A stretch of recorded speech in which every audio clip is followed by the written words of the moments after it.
Hey, good morning, everybody. It's Ron Hoon inviting you to hang around with us for 2 hours. Be sure to join the conversation. It seems like lately we have a lot of folks on YouTube who maybe have been watching but haven't joined the friendliest chat online. We would love to get your feedback, that is for sure. We're going to check in with Irene in Tucson to get you the latest there on the mystery surrounding the Nancy Guthrie disappearance.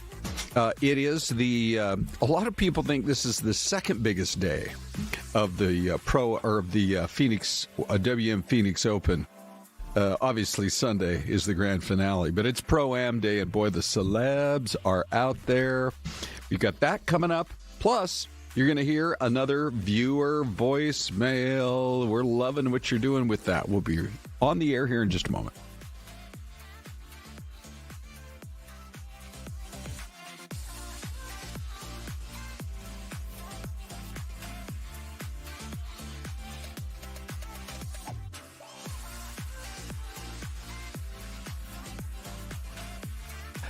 It is 10 o'clock, and this is Fox 10 Talks, and we continue to stay on the big story this week in the state of Arizona, the mystery over the disappearance of Savannah Guthrie's mom, Nancy, just as we have learned in the last 3 days how beloved she has been over her many, many years there in Tucson. And we do have kind of a new twist that we are going to get to in that case. So we are glad you're starting your morning with us here at 10 a.m. with Fox 10 Talks. I'm Ron. Syleste will be here in the next minute or two, and also in the next minute or so, we're going to be checking in with our own Irene Snyder, who has been doing a great job day by day covering all the latest developments in this. Let me roll out our poll question this morning. There's a new controversy over a warehouse in Surprise that's going to be used by ICE. What's your take? 25% say I'm outraged, especially if it means there's a surge of ICE agents coming. But 75%, and these numbers will move around. You grab that QR code right now, you'll be the next person to move these numbers around. About 75% say, come here illegally, you can be deported, it's ICE just doing its job. And then your third option is, I support ICE agents doing their job, but there do need to be some changes at the top. So that's all coming your way. And of course, we do want to get right to Irene Snyder. She doing a great job covering the story for us this morning. Irene, you've been there since sunrise this morning. What can you tell us now? Yeah, good morning, Ron. We're still waiting on some more information from investigators. They did not hold a press conference today. We obviously had one yesterday that we spoke to you about yesterday at the same time. Then we're going to have another press conference tomorrow. The last they left it was they were not going to do another press conference until they had some kind of breaking information. But as you mentioned, I heard you saying earlier on, there's kind of been a lot of back and forth, some different information going around. So we want to address some of those.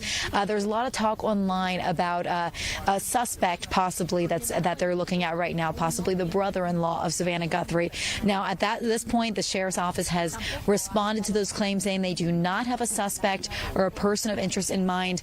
In fact, they said they are still continuing to interview anyone who was around Nancy Guthrie over the last few days, and they do not want people to be spreading any kind of misinformation online. So that's for starters today, some of the new information we have, or at least some of the response that we have from the sheriff's office here this morning. But again, we're here in front of 84-year-old Nancy Guthrie's home, where she was taken to recap some of the case taken Saturday night. They believe she was abducted. We did see a trail of blood. We had some video of that leading out from the house over the last couple of days since we've been here. We've been scouting out the area, talking to a lot of neighbors, with investigators trying to piece together what happened. Now, they said this area here is done at this point. There are no more FBI agents. There are no more police out here at her home. Here, just outside of Tucson, but again, they're continuing to investigate the case, and we're waiting really on an update at this point. So a lot of unknowns, but we do know she was taken again for that. To recap that timeline for those who might not have been following as closely, taken around 9 or so is the last time she was seen on Saturday, reported missing at noon on Sunday, and she's been missing since then. She has some medication that she needs. She has not had access to for the last 4 days. This really is, they're trying to rescue her, trying to save her life as well, because she doesn't have access to that medication, which is a big thing. Okay. So, Irene, a couple of things here. I want to invite our YouTubers to join the conversation. You guys were great yesterday. If you have questions for Irene, she is on top of this story and has been pursuing every possible angle. So if you have questions on YouTube, let us know about that. And then, Irene, I want to get more from you, but let me just go into a little more depth here.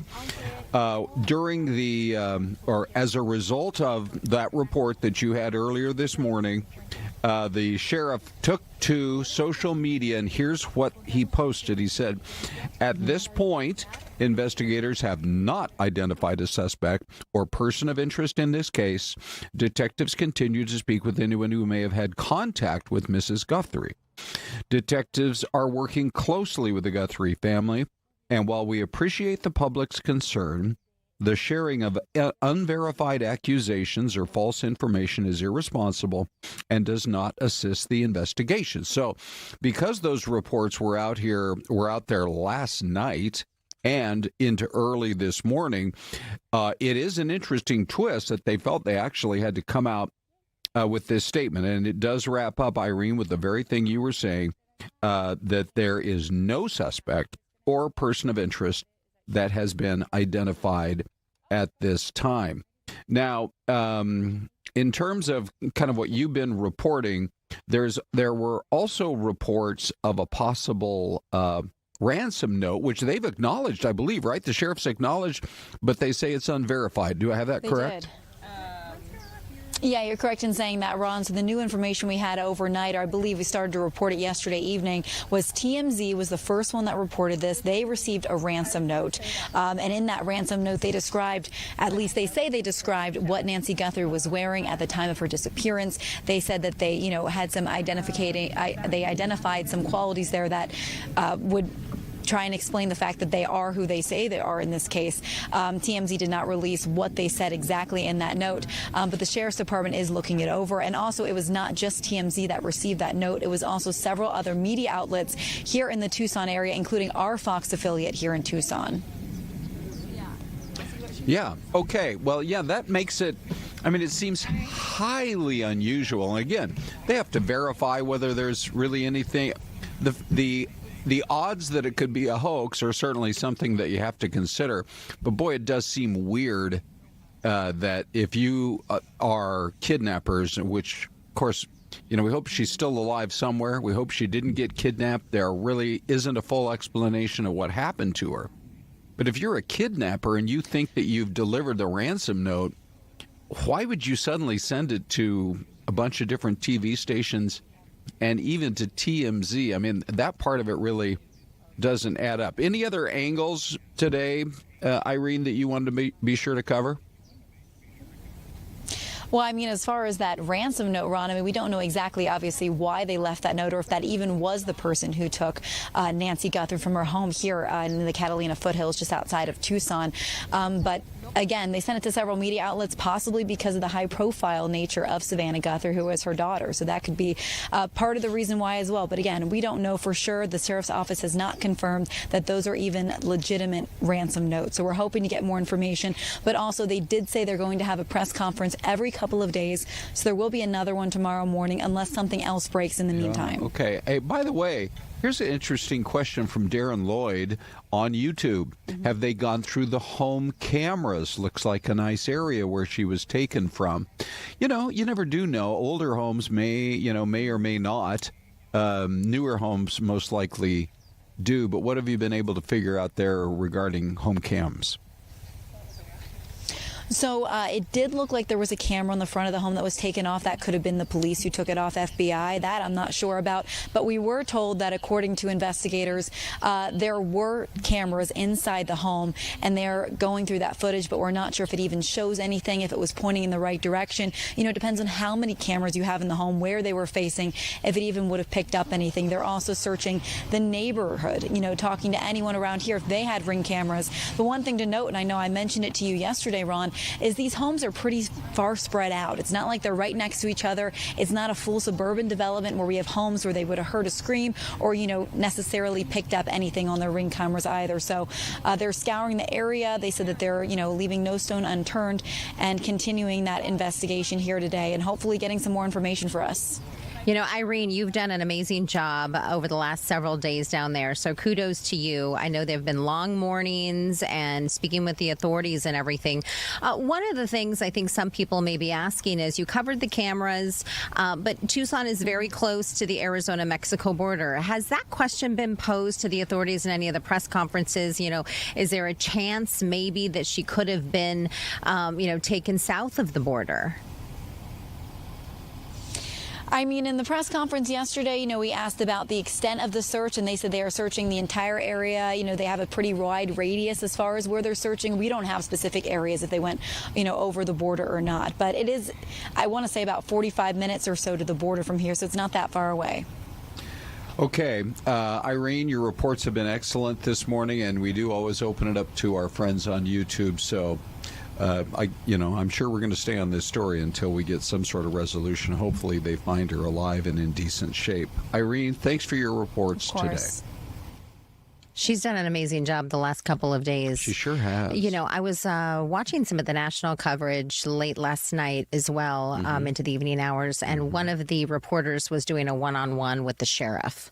Okay. And he mentioned about, asked, what about the cameras inside the home or on the Ring camera? Yeah. And the sheriff said that for some reason in the cloud system in which these videos exist, they believe there's a chance that they may have been erased. Like there's only the videos only exist for 24 hours or for 48 hours or whatever it was. And so now the challenge, this is why they don't have the video, according to the sheriff.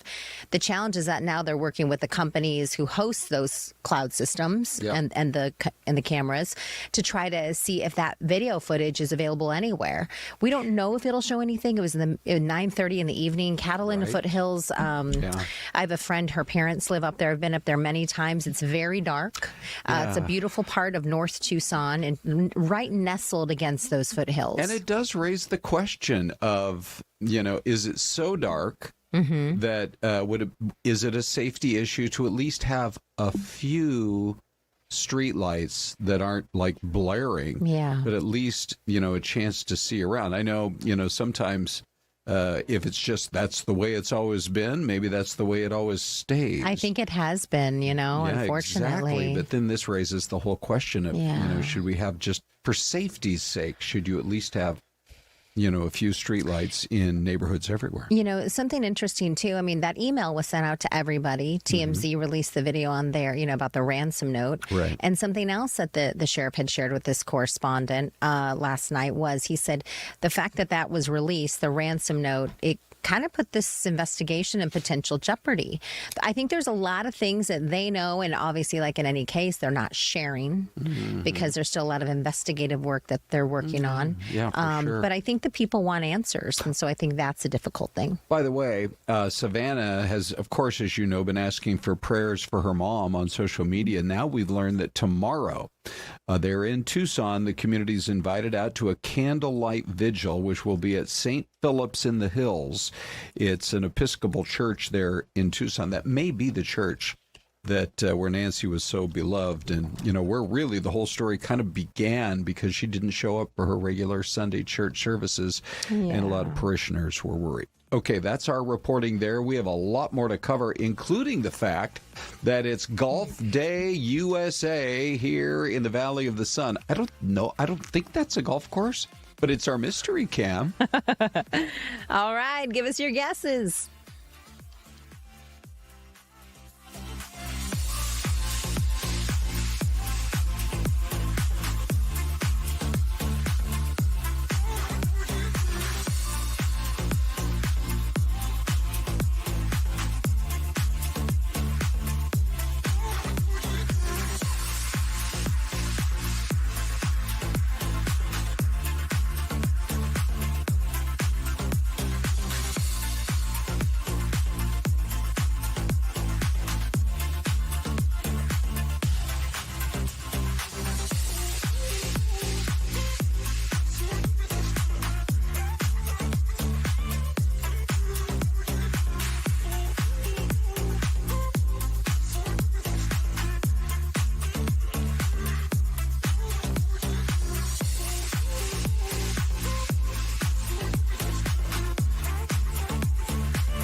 All right, everybody, welcome back. It's Ron and Syleste, and this is Fox 10 Talks. Boy, we have a great time hanging out with you. You know, the coolest thing, and we're going to do it a little bit later this morning, is this new invention. I'm not saying voicemails are a new invention, Syleste. I think they've been around since like the 90s.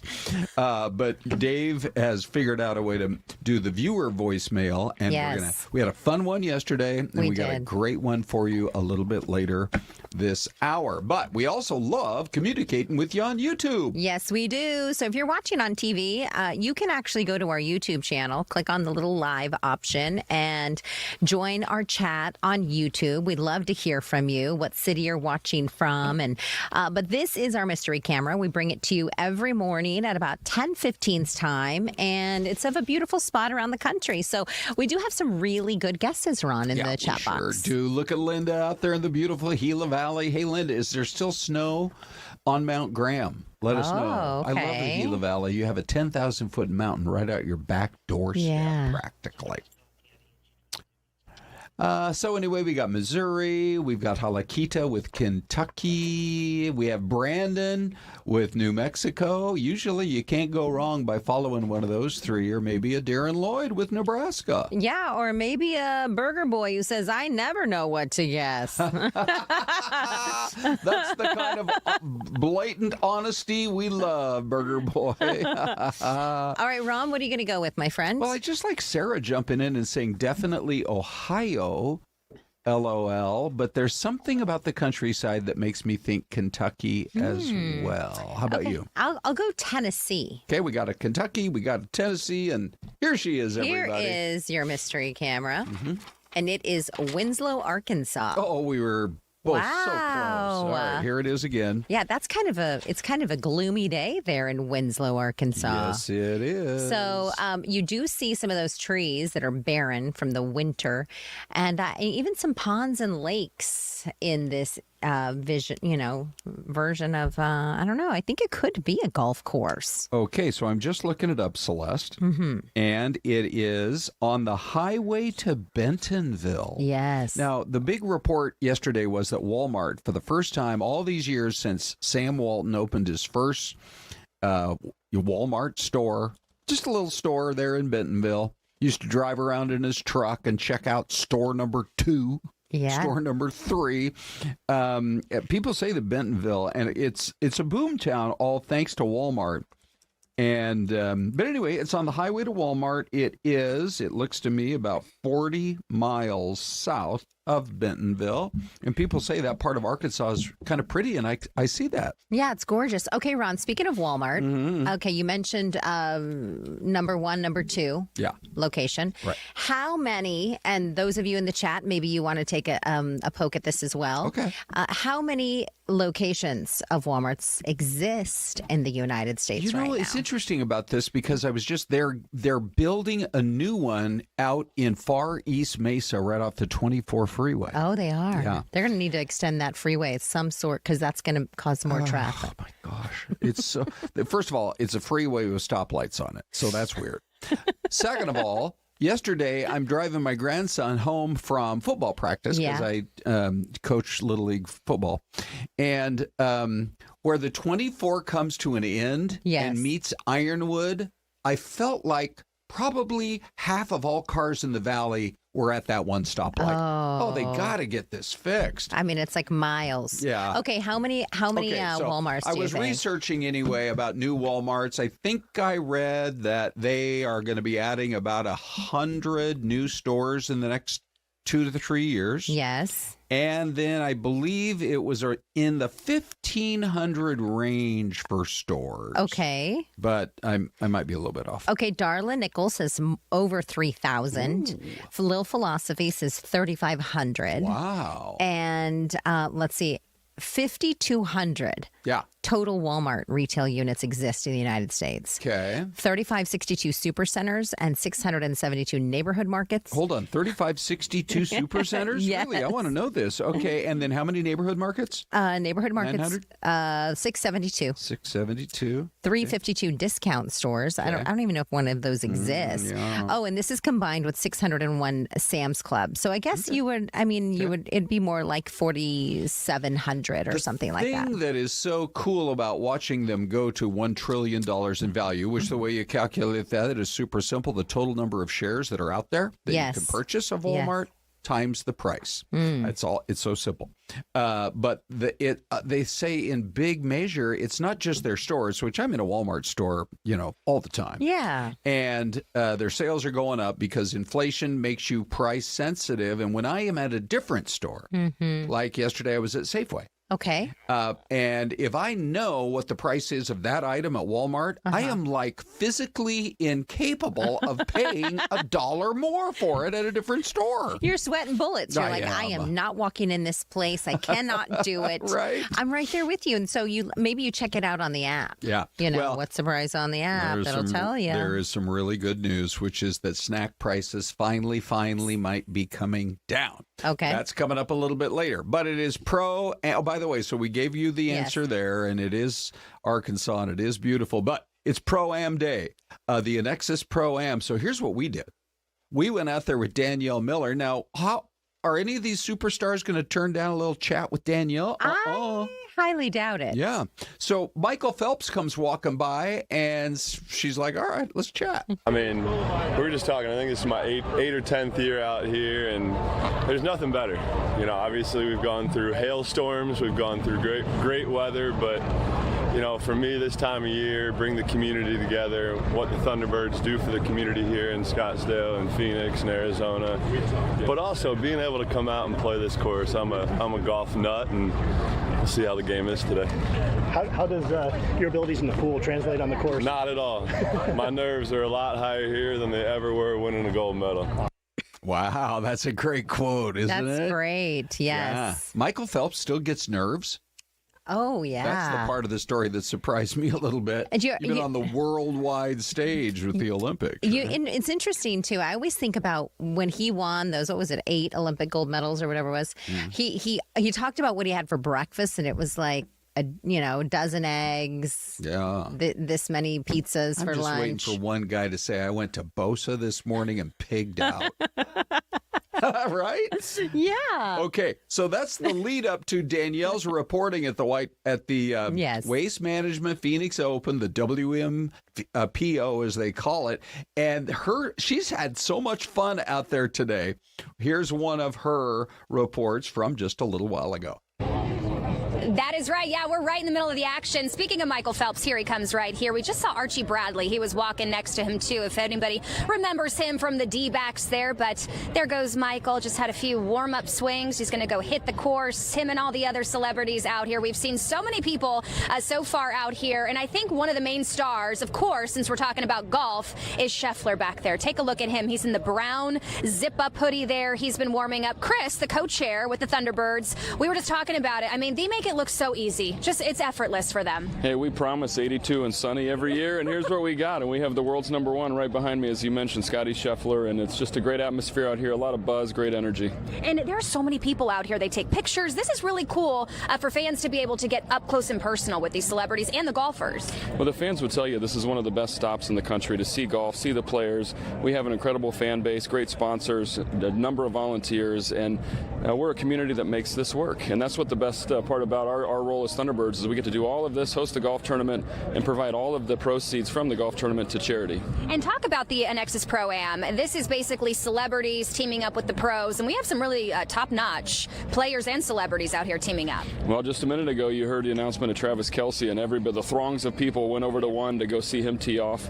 He is going to be in the group, I think, with Brooks Koepka and with Scotty this morning, and so the fans get an up-close and personal experience. And going back quickly to the charity item, so we've raised $226 million for local charities since the inception of this tournament. So we're just happy to be hosts and be proud partners of all the folks that are out here today. Wow, that is a lot of money being raised. And how about it if you're Travis Kelce? Yes. And, sure, you've played in Super Bowls in front of millions of viewers and everything else, but you got Brooks Koepka and Scotty Scheffler, who are like your golf mates. That's pretty cool. You got to be a little nervous when you're teeing it up and the ball falls off the tee. So we want to take a quick moment, though, before the next break. Okay. And we want to say hello and a big, huge welcome to Abby. You've probably seen her in the chat this morning. Abs. Good morning. Welcome to the crew, to the team. Hello, everyone. Good morning. I'm so excited to join the chat. Abby, how do you like Syleste and me so far? Now, be honest. No pressure. Oh, I'm so entertained. They're just entertain you? They're just as entertaining on the camera as they are behind the scenes. It's been great. Yeah, that was actually really well stated because it wasn't positive or negative. We were just entertaining. There's Abby keeping her options open. Anyway, that's who you're chatting with now if you are joining on YouTube. Yeah, she's one of our newest producers, and Isabella has joined in on the chat as well. So Bells and Abs, they had worked together down in Tucson, and we're so excited to have Abby here. So you may see her sitting here on the set with us or chiming in back there with Dave as well, and she does an amazing job. So we're so excited to have her, and we know many of you will love her too. So we, one of the things we do constantly is interact with you guys. We do a thing called Let's Ask AI. But today we want to do a thing called Let's Ask YouTube. And here are the questions. Have you ever gone to the Waste Management Phoenix Open? Do you specifically avoid it?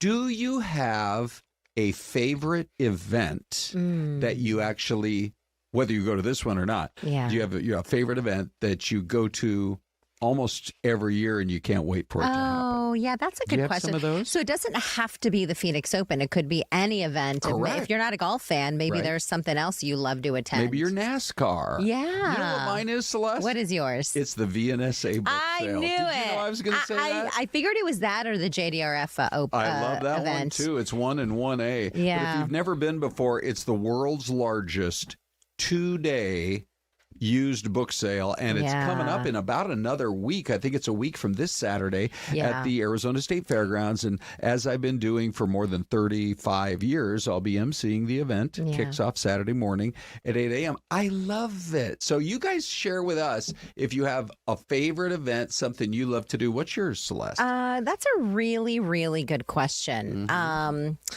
I have to say that I haven't been out a whole lot. We go to the Phoenix Open once in a while during the day. I haven't gone at night to the Bird's Nest or parties since I was in college or single. But, I mean, my favorite event is probably rooting my kids on the sideline. Oh, you do that all day long, all night long. Every weekend, I'm either on a football field or a soccer field. And it's one of my favorite things to do ever in this whole wide world. Oh, that's so But you know what's cool also about, Ron, the VNSA, I was going to mention, is that if you're not a book lover, maybe you're a music lover, they have like old vintage type records and things like that. And so it's really cool. It's a great event. Yes. Oh, yeah. And I think we're going to be talking about it sometime next week. Time for a break. Tell us if you've got a favorite thing you love to just get out of the house and go do here in the Valley. We'll be right back.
All right, that press conference has just gotten underway now with Kristi Noem. Yeah, let's go ahead and listen in here.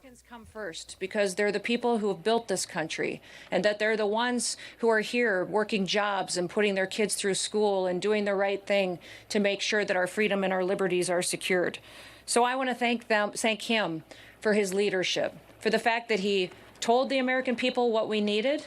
He said we needed a wall, and we have a wall, a big, beautiful wall that President Trump also wanted painted black, so that it would endure for a long period of time, that it would look like the strength and stamina that the American people have, and that it would be something that would continue to protect us for generations to come.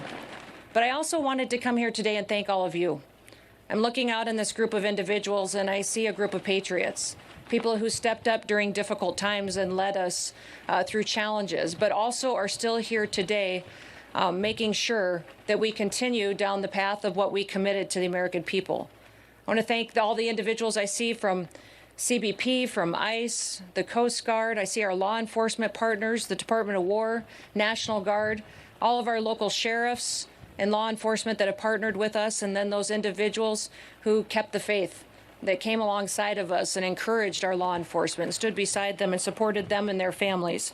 We know that no one can do their job with excellence unless their family's okay and they're taken care of and that things are right at home. And so those individuals in this community that supported our law enforcement through those times are incredibly important, and we're grateful for them.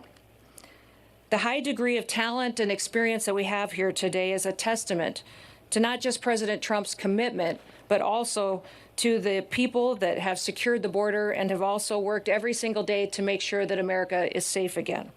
In President Trump's first year back in office, we've delivered the most secure border in American history. And we did it with the immediate aftermath we were facing from that humanitarian crisis that was created from Joe Biden's open border policies. It is so quiet here now today that sometimes we even forget how bad it was just a little over a year ago. And the importance of the accomplishment that has happened over this last year cannot be forgotten. Hardworking Americans all along this southern border were devastated. They were trying to do their jobs, educate their kids, and protect the future when they were handed this humanitarian crisis and saw the horrors of what was happening when millions of people were crossing our border unvetted, when they were trespassing onto private property. We had crimes being committed. We saw women and children being trafficked, people dying, and crimes continue to be perpetuated as people were allowed to come into the country unvetted and unstopped. All right, so there you go with Kristi Noem. We are going to keep monitoring. By the way, you can catch it on the Fox Local app, I believe. Yes. On the Fox 10 Phoenix YouTube channel is another place to watch more of what she has to say. Yeah. And by the way, Ron, we got plenty of responses on folks' favorite events. Oh, good. Yeah. Let's go ahead and mention a couple of those if it's okay. Sure. So Sammy G, 4145, says Conquer in the Hills. Huge car show benefiting Phoenix Children's Hospital. I think we were live there. It's on Valentine's Day this year. More than 1,000 vehicles surrounded by the fountain. People love their cars. Yes. Lil Philosophy said, I like the Indian Fair and Market by Heard Museum. That happens once a year. I got to go to that. Mm-hmm. Yeah. NASCAR, says Darren Lloyd. Yeah. He lives 20 minutes from Daytona. Oh, he does? Wow, really? Wow. That's amazing. Way to go, Darren. And then one last one. Sarah Chavez says the Kentucky Derby is her favorite. Never gone, but I love making a small bet every year. And she won 500 once, so she was hooked after that. You've been to Turf Paradise, yes? I've actually been to the Kentucky Derby. Oh, you have? Well, let me rephrase. I've been to Churchill Downs, not on the day of the running. Yeah. But if you go 365, except for maybe a few holidays, the tour there, they take you right down to the track. And the thing that surprised me the most about the track is it's soft sand like you're on a beach somewhere. It's super sandy, beachy. But then they take you right back to the pens where the horses, where you see them, where the jockeys are back there. Where it's like an hour before race time. Remember at Disneyland, they used to have a thing called Circle Vision 360, where you would stand and the movie was playing all around you and they flew all over America. Okay. And they have something similar to that, a smaller version, where you feel like the horses are racing around you. Oh, and that's you're cool. out there on the track. It's wild. Like on the sand? Yeah. Oh, wow. Yeah, Turf Paradise, it's probably a little bit less like as crazy as Sure. Churchill Downs. But it's fun. But it's so fun. Yeah. For about 7 years, I emceed this event there at Turf Paradise called Wine, Women, and Horses. And it benefited children's charities. And so it was really, really fun. And all the women, we all came and had these big hats, like derby hats. Fun. Where do you get those big hats? I actually made mine. Oh, you did? So I would buy the hat, and then I would buy like all the go to Hobby Lobby or Michael's or whatever, and buy everything I would need. Can you bring that picture in? I have several. Yeah, Okay, I'll bring them in. About that. I'll bring them in. Okay.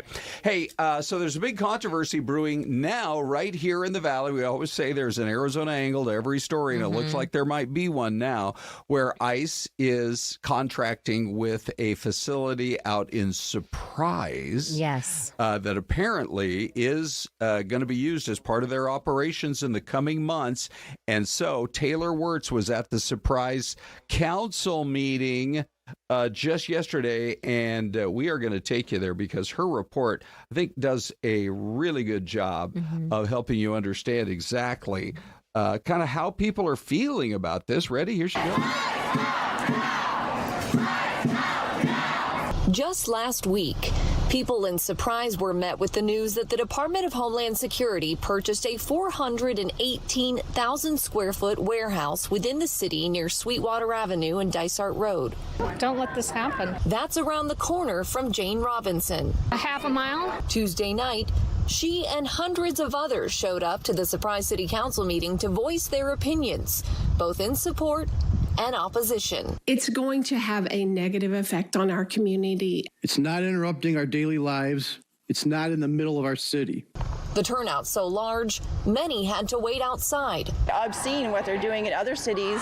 We don't want that here. We don't want them to continue on the way they have been. I'm here in the opposition to support law and order and Surprise in Arizona. Federal officials have not officially disclosed the intended use for the property, bought for more than $70 million. But when reporters asked U.S. Secretary of Homeland Security Kristi Noem about it Tuesday, she had this to say. I'm not certain if that's a field office or a detention facility, but we're going to make sure that we continue to enforce the law. They're saying 1,500 beds. Is it a that would probably be a detention facility then.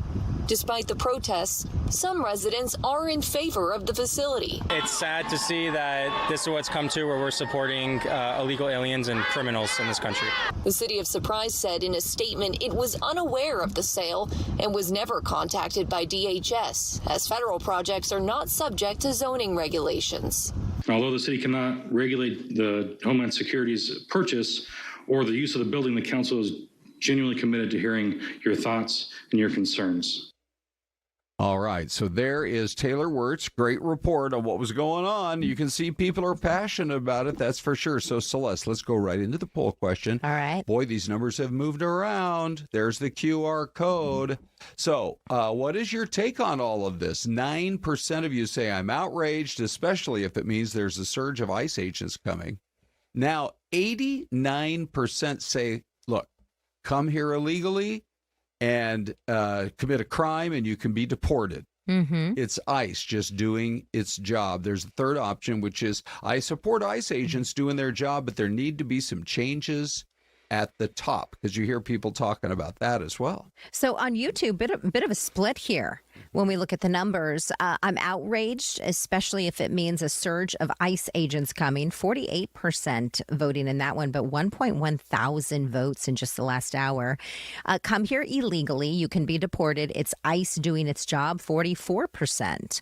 And then I support ICE agents doing their job, but there needs to be changes. 8% voting in that direction. Now, one other thing I'll mention about that is, you know, the reports are that in most cases they are, if there's a deportation, it's someone who came here illegally and committed a crime.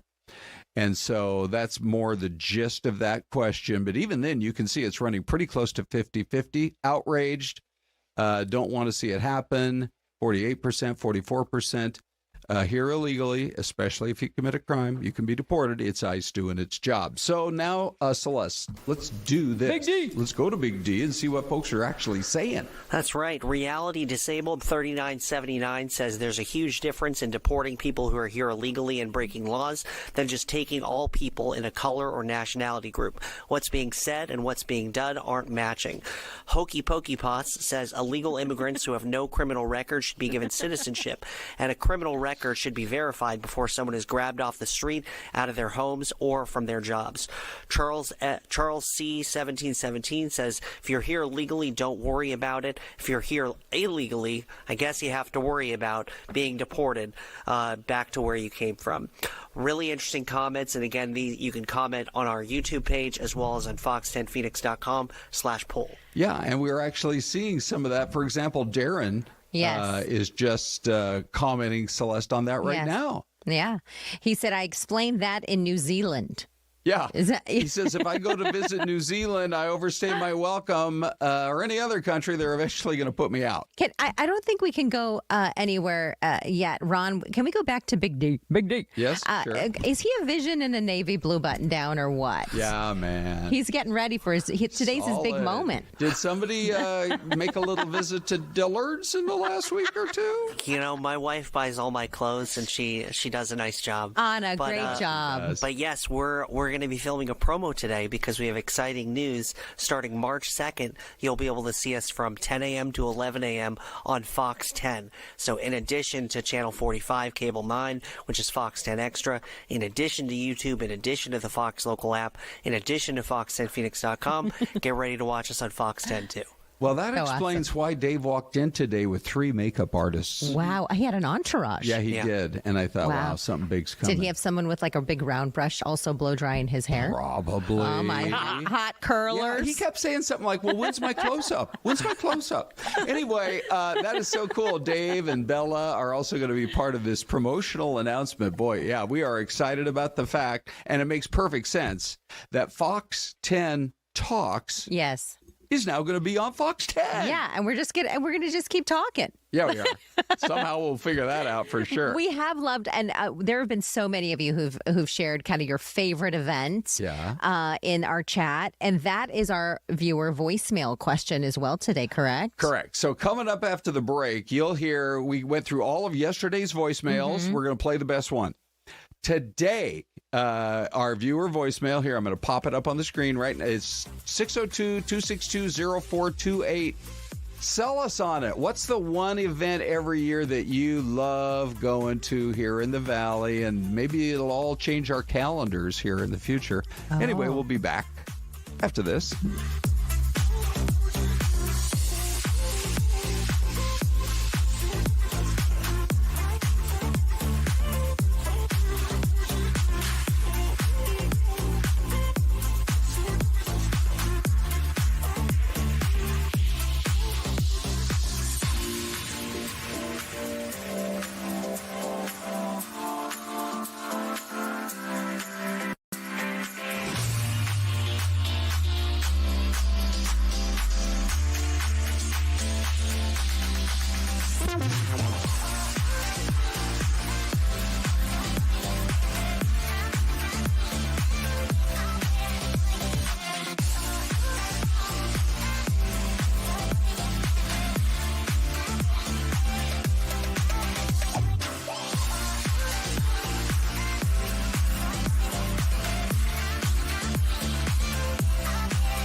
It's been so long, Ron. It has? It's been what so about long yesterday's show, Celeste? Well, Bells is back with us. It's been so long. I saw her yesterday when I was leaving the building, and I had to go up to her and just kind of give her a hug. Reintroduce yourself. I'm like, we cried and hugged each other. There was a moment, Ron. There was a moment. Yeah. But we are so glad so many of you are hanging with us. Thank you for liking the video, for sharing the video, and for subscribing and hanging with us.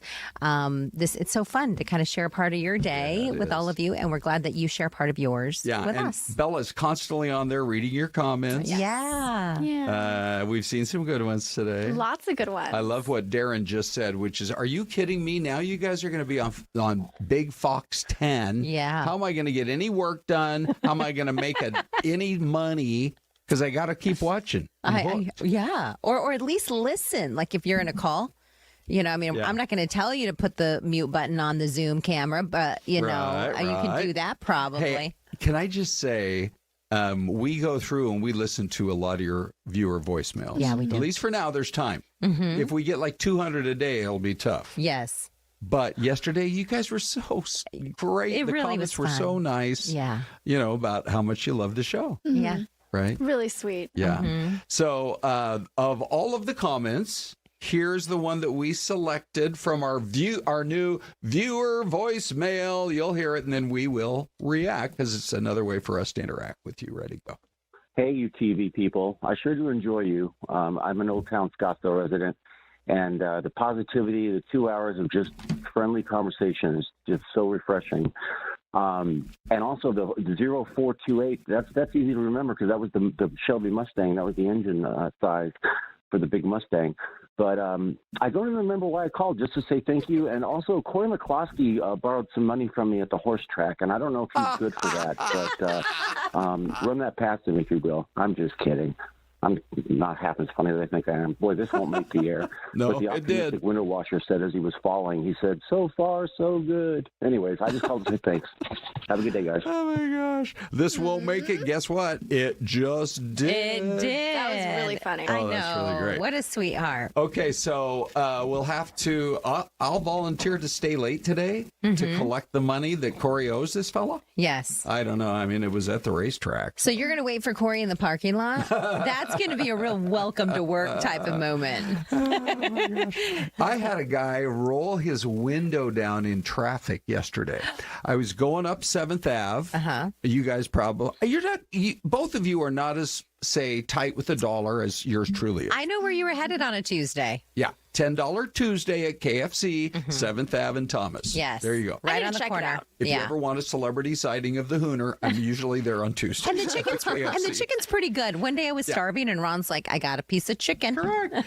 Anyway, this guy next to me as I'm scooting up 7th Ave rolls a window down and, I'm feeling the air come into the car. It was such a beautiful day. You had your windows down. And he had his down too. Okay. So it just worked out. And all of a sudden I hear, "Hey, Corey." He and I, we compare notes all the time. He gets a "Hey Hooner" all the time too. Yeah, in the studio, Corey created a biopic, half Ron, half Corey. Yes, and they are like spitting images of each other in that. Right. Yeah, we should bring it in and show it tomorrow. The first time you saw it, what's going on with Ron's face? Yeah, right. Who's that man on Ron's face? Yeah. Well, that's Corey. When we hired him more than 20 years ago, the boss called me in and said, "Look, I'm going to hire a guy. People are going to think he's your brother. Maybe like you guys are twins or whatever. But it's such a joy working with him." Yeah. It's pretty amazing. It's really sweet. Okay, so how do we respond to our viewer voicemail today, ladies? Any thoughts? I thought it was great. Just the fact that he said 2 hours of friendly conversation. Mm-hmm. Yes. People get it, right? Yeah. Guess what? You want people screaming at each other? There's like 500 of those shows every day, either on TV or on YouTube or wherever. Mm-hmm. And so we decided to carve out a different kind of niche. That's why I think we're having the success we are. Very successful. We can cover all the hard news stories, but we also have a lot of fun just talking about the most interesting stories. That is so true. So we had a couple of questions about when we, in terms of what Dave just shared, when we move over to Fox 10. Yeah. The chat is staying, YouTube staying. Yeah. And so a lot of questions people are saying, is the chat going away? No, the chat is staying so that all of us can continue to talk. Yeah. It better stay. Yeah. If they got rid of it, Right. there would be a problem. There would be an uproar. One of the things we've learned from you guys in the chat is there is no topic more popular than food. FOOD. Food. Look at, I don't know who that lady was right there. She's having a party. Yeah, I don't know. Boy, she grabbed those Lay's potato chips. There is a really interesting story about snack prices, you guys. And this is so crazy because I was at Safeway yesterday. And I know exactly at Walmart how much Lay's potato chips cost. And they've really gone up in price. How much are they? They are, I think, around right about $4.50. Is that... You might catch them at $4.29. This is for the larger bag, the sharing size of the party family size, yeah. And so at Safeway, it's always more expensive. And so I said to myself, I love the seafood salad at the deli. It's my new little indulgence, but it's pure protein, so it's not really an indulgence. It's just trying to be healthy, but I got it. Then I'm walking over and I said, I'm just going to check out the potato chip prices. Okay. The Lay's, the 7-ounce bag was $1.99. Now, normally it's around $4 at Safeway. Yes. And so did you have to buy 4? This time you didn't, but guess what, Celeste? I bought 4 because we're going to have family over for the Super Bowl. And you might as well be ready. Like me is thinking that far ahead on a Tuesday night. It's because you're the man with the master plan. I'm the man with the wallet who wants to save a few bucks. So I did actually buy 4 because it was a limit of 4. Have you noticed yet any prices coming down on anything in the snack world, Bella?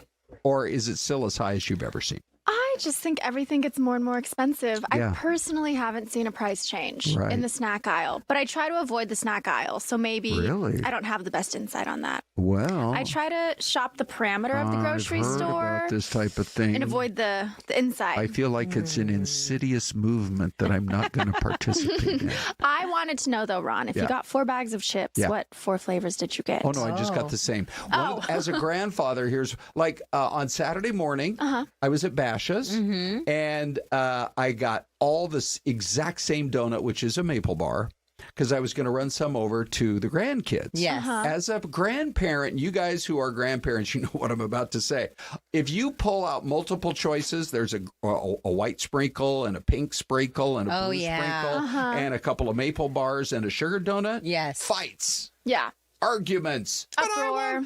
Where's the maple bar? Where's the sprinkles? You buy the exact same. So anyway, to answer the question, I bought 4 exact same bags of Lay's potato chips. And what flavor? In classic. Classic. Yeah. You cannot go wrong with classic. I think so too. I love the crunch. Yeah. Celeste, have you know? Now they say they announced 10 to 15% price rollbacks. This is not at one store. It's nationwide. Pepsi for their products. Yeah. At least for the snacks, things like Lay's potato chips and Cheetos, which are of course amazing. I just think I guess my point was, as I walked over toward the potato chip aisle, I thought to myself, I wonder if prices will ever come down, because this is what still needs to happen. At the grocery store, prices need. I get that gas has gone from $4.25 to like $2.79. Yes. Yeah. But the grocery store, that's where it needs to happen. Maybe it will. I haven't seen a dip either. I think you have situations where you have, like I saw in the ads, it was like buy 4 12-packs or buy 2, get 2 free. Okay. You know, but then you have 4 12-packs of soda at your house. If you don't drink soda that often. Yeah, true. You know, but, you know, I'm with Bells on this. I have not seen prices dip thus far. Yeah. And I try to stick to the outside of the grocery store as much as I can as well.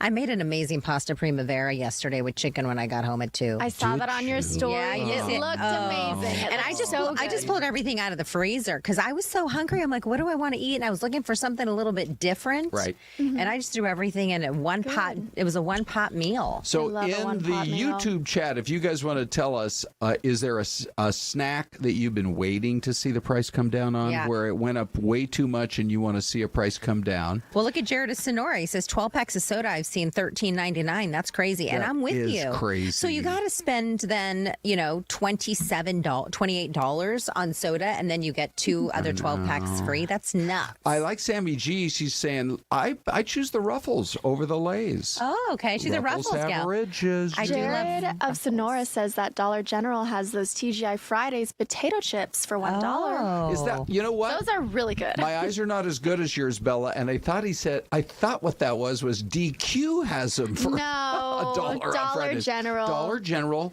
Dollar potato chips on Fridays. Oh, listen to Brandy the Bookworm. Cool. She says, my boyfriend stopped at a truck stop on his way to Yuma, and they had a unique Lay's chips from China or Japan. They have a lot of unique flavors that aren't sold here in the U.S. All of them were so good. How interesting is that? That's really interesting. Hey, now let's talk about one more thing, you guys. Okay. I just wonder, so Sky Harbor, for the first time in maybe since the pandemic, came out with their stats and said, they had fewer people flying in 2025 than 2024.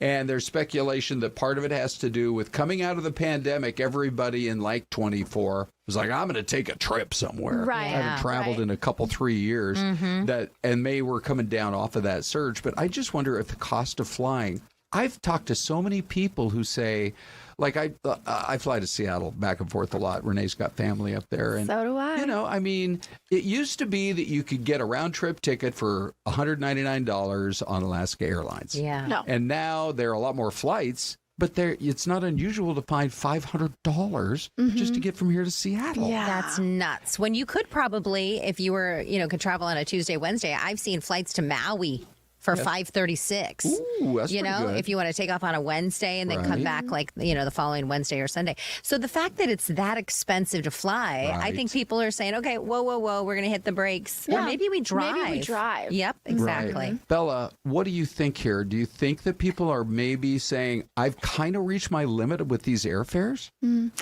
I think so, because I found a lot of my friends, and I included, instead of going out of Sky Harbor, we'll go out of Mesa Gateway because the flights are cheaper. Yeah, they are, and it's Allegiant. Allegiant, yeah.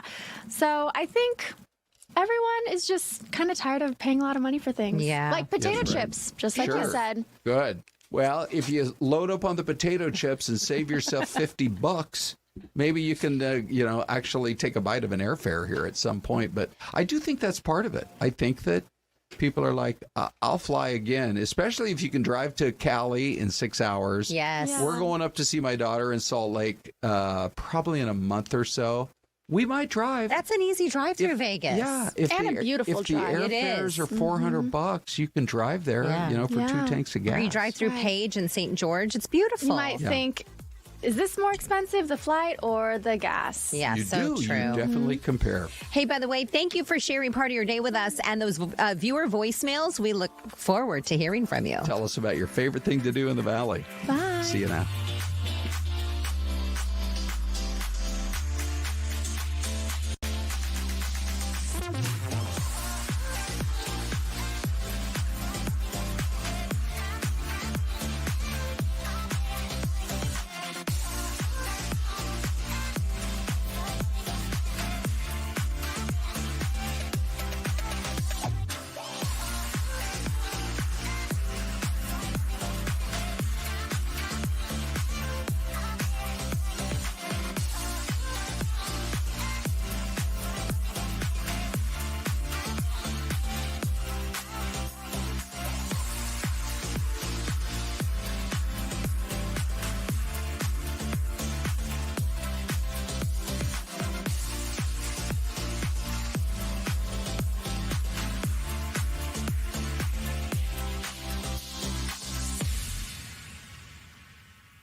Hi, everyone. Welcome back in. Thanks for staying with us. Good morning to everyone at home. Don't forget, you can watch us on YouTube. Very exciting because we can have an interactive chat, ask a lot of questions of the people that we're asking questions of. We're going to start with the very latest out of Tucson. This is a national story. 84-year-old Nancy Guthrie, the mom of Savannah Guthrie, who is the host of the Today Show, has been missing officially since about 11:30 Sunday. Yeah, and this has been kind of a wild story. And a lot of people, I've been reading some of the comments and being like, would this story get this kind of national attention if it weren't for Savannah Guthrie being her mom? And I think it would be, because if you think about it, this is just a bizarre story. An 84-year-old woman goes missing in the middle of the night from her home in a quiet, well-to-do neighborhood in the Catalina foothills. Low crime area, too. Very low crime area. And everyone who is in the community who has been speaking about Nancy, many people off camera, but saying how absolutely sweet and lovely she was. And everyone there is offering support to the family. And so obviously so many more questions than answers. Yeah, and that's kind of the I think that a lot of people are talking about, is like there's so many unknowns. What exactly happened to her? What was the motive behind this? And then there seems to be all sorts of different things that we're getting. Obviously, yesterday we started hearing about a ransom letter that was coming out. And so is that legit? Is it related? I mean, you have people who take advantage of certain situations. Sure. And we had new evidence, I guess new video yesterday that showed blood on the outside of the home. We had a press conference with the sheriff who is working with the FBI based out of Tucson, who said, one of the questions asked by the reporter was, do we think she was targeted, or do we think this was random? And the FBI agent said, we're treating this as both. Yeah. There's also a question of surveillance cameras. We know there were cameras, but we also know that all the cameras were in some incapacitated in some way, whether it's broken. I've heard different report. So where is the surveillance footage?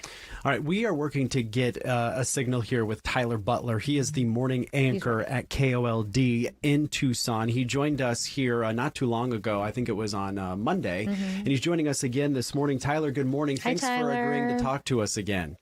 Hey, good to see you. Can you guys hear me? Yeah, we got can. You loud and clear. Yeah, so all these, I don't know. There's information, if you would, that's coming out. What's false? What isn't? How do we start sifting through everything that's coming out? Yeah, so at this point, what we've got is you probably heard about ransom notes. Our station was one of the ones to receive a note. At this point, we don't want to publicly say what was in the note, because the last thing police need is a bunch of copycat people piling in. Can I interrupt you real quick? How was that sent to you? Yeah. Was it physically delivered to your station, or was it an email? Email. So it's digitally. That much I can tell you. But yeah, I mean, details in it, just to keep it kind of vague, it did have a dollar amount, did have a deadline in there, payment details. And then there were some details in there about the crime scene, the kind of stuff that we can't verify because we don't know. But it was details about the crime scene that maybe, police can say this seems legitimate or not. Either way, that's been passed along to them. I'm not sure if it's the same one. TMZ had one that was sent to them. They kind of did the same thing, give it to police. Don't put too many details about what's in there, because again, you do not want a tidal wave of these coming in and clogging everything up. So there's that. The other thing that's been circulating, I know a lot of people have been saying there's a suspect. This morning we did get a message from the Pima County Sheriff's Department just saying at this point, we do not have a person of interest. We do not have a suspect. So that's what they're saying at this point. And as I think you might have mentioned, I kind of caught the back end of what was playing right before, but they're doing a press conference tomorrow. The sheriff, they said they'll only do one today if they have something that breaks. Yeah. So Tyler, this is, I thought My Tai brought something interesting up where people are saying, would this case be garnering so much attention had it not been connected to a national television morning news show host?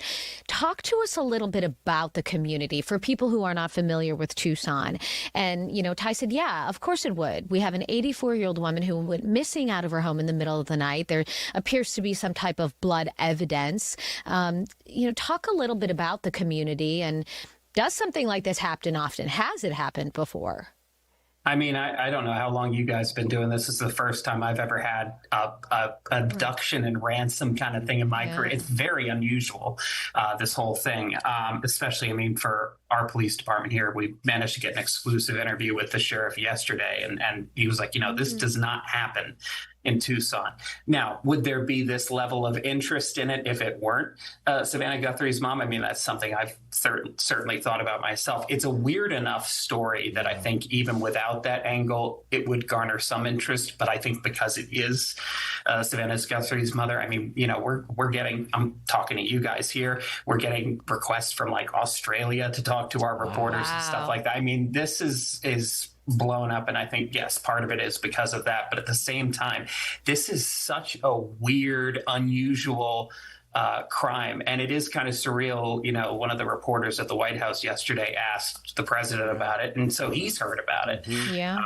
It's surreal, but yeah, it's such a bizarre thing that I think it would have had some level of traction, period. Tyler, can I go back to the ransom note? I know you guys are kind of keeping some of this to your, keeping just for the investigation purposes. But when you reported that to the Pima County Sheriff's Office, they had obviously, do you think they had received this before you guys got a hold of it? I'm just trying to figure out the timeline of when that may have been sent. So we received it. I think it's safe to say Monday. I believe it was Monday night. Okay. And we sent it to them, and they didn't really indicate if they received one themselves or who else may have received one. I think maybe one other station in Tucson might have. But again, it was kind of a decision on our end. It's like, well, we're going to pass this along and we'll kind of sit on it because this is part of it. I mean, if this is truly connected with it, it's a piece of evidence. Sure. And so it's not something you want to blast out there especially when we're in that first 48-hour window. We had a question in the chat asking about, can you trace this email? I know you can't give too much information out, but people can use false email addresses. Sometimes we'll get emails into the station, and you don't necessarily know who is sending that. Yeah, and I'm not the IT guy, so I can't tell you all those details. But yes, I mean, a lot of these forms is probably same on your website. You can put, whatever information you want in there. Whether or not other information can be collected, I don't know. I do think, we live in a digital enough world that I feel like it's almost riskier now to do this kind of thing than it would be in the past, because it's like everything's digital, everything's tracked. And yes, you can use VPNs and whatnot to bounce your IP all across the globe, but there's still a digital trail of some sort, you would think. Sure. So yeah, as for the inner IT workings here, I'm not entirely certain, but yes, there's probably got to be something. Yeah. Tyler, the other question I wanted to ask you, some folks are asking about this in our chat here, talking about the Ring camera that was located on Mrs. Guthrie's door at her home.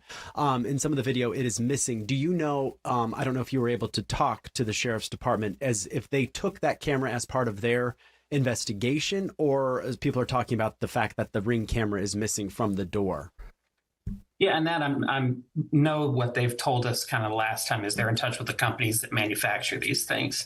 As much as I'm not about an IT person, I do have security cameras, and I can tell you, at least from the ones on my house, they don't store anything locally. Yeah. Everything that's coming in is bounced straight up to the cloud. So I assume, they may have, but I don't know for certain. Either way, I think, probably the majority of the data that they're looking for on those cameras is probably sitting on a server somewhere rather than on a physical piece of camera. Yeah. Sure. One really quick last question, if you don't mind. Yeah. You mentioned you guys talked exclusively to the sheriff. What more did he say that maybe we didn't hear in that press conference? At this point, it's been pretty much kind of by the book. What you guys heard is pretty much what we got from the sheriff. We're just kind of waiting to see. Hopefully tomorrow when we have this press conference, we'll get more information. at this point, we're out of that first 48 window that's so important. And so, the search is obviously still very much ongoing. One thing that I thought was interesting yesterday was the president, when he was speaking, was saying, if there are more federal resources, he'd be happy to contribute them. So there's no shortage of people that are willing to step up and help on this thing. At this point, though, we're just kind of stuck waiting until we get either some update today, which, again, they said if they have something, they will pass it along. Again, the most recent thing from them is that they have said they don't have a suspect or a person of interest right now. And real quick, Tyler, do you think that came out? Some people are asking about the son-in-law. People keep talking about the son-in-law. And there was another news outlet that was kind of, I guess, quote unquote, pointing the finger at this son-in-law of Nancy Guthrie. But that's when the statement came out this morning from the Pima County Sheriff's Office saying we have no suspects, no people of interest. Do you think that's them kind of? Yeah, and I did ask specifically. I sent a message to them when they sent that out of is this in relation to that report? And it was like an off-the-record background. Is this related to that? And they were like, on the record, this is the response to everything that's coming in right now, is that there's no suspect, there's no person of interest. And what they kind of tacked on there, too, is that the sharing of unverified accusations or false information's irresponsible. Now, is there actually a suspect? Is there not?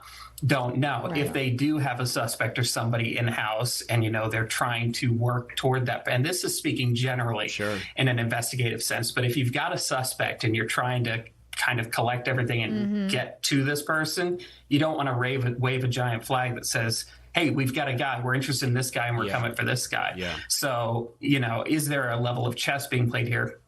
Don't know. We're just going to have to wait and see. Yeah. Well, thanks for your hard work and all your information. It's definitely a difficult case to cover. Thank you. Yeah. Thank you. We're going to keep you on speed dial, Tyler, so keep that phone close. We appreciate your time this morning. Please do. Thanks, you. Thanks, Tyler. Right. There were a lot of questions and a lot of speculation. And again, according to the Pima County Sheriff, no suspect.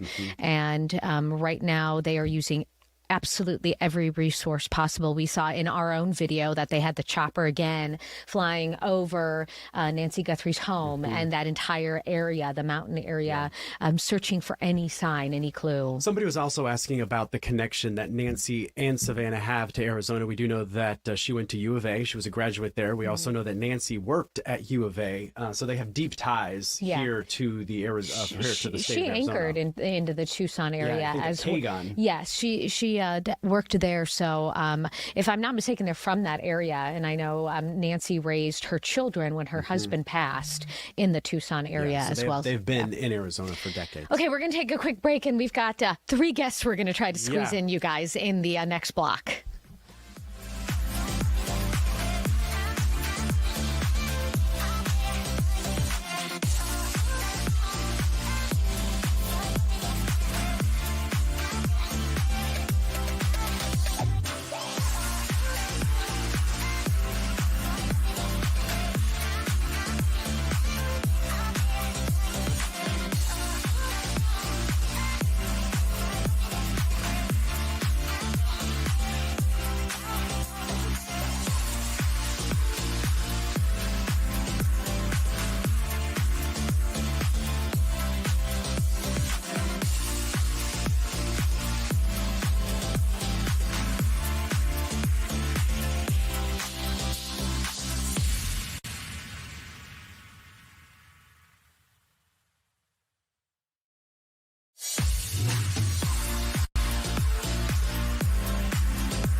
Okay, February 4th. It's not just February 4th. It is also World Cancer Day. So we're talking about a campaign called Saved by the Scan. It's a campaign that encourages early detection for anyone who might be at risk of lung cancer. So joining us via Zoom here this morning, we have Dr. Andrea McKee with the American Lung Association and Donnita Butler. Good morning, you two. Thanks for joining us.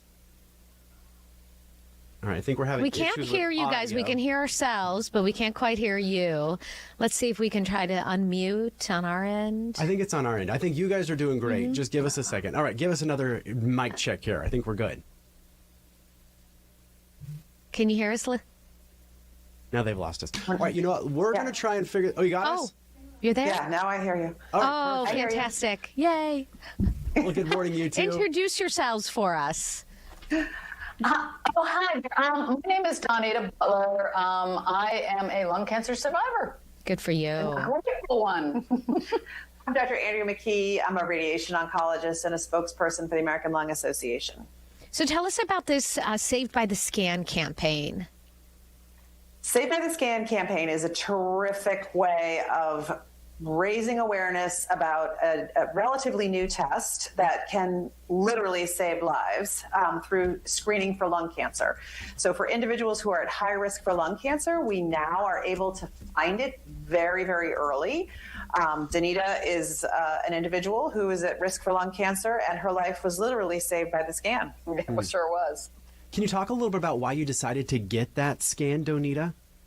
Sure. I had been looking at my updated insurance brochure during the open season for insurance selection, and I saw in that brochure the low-dose lung cancer screening CT was one of the wellness exams, like a mammogram or a pap smear colonoscopy, and I was eligible for it.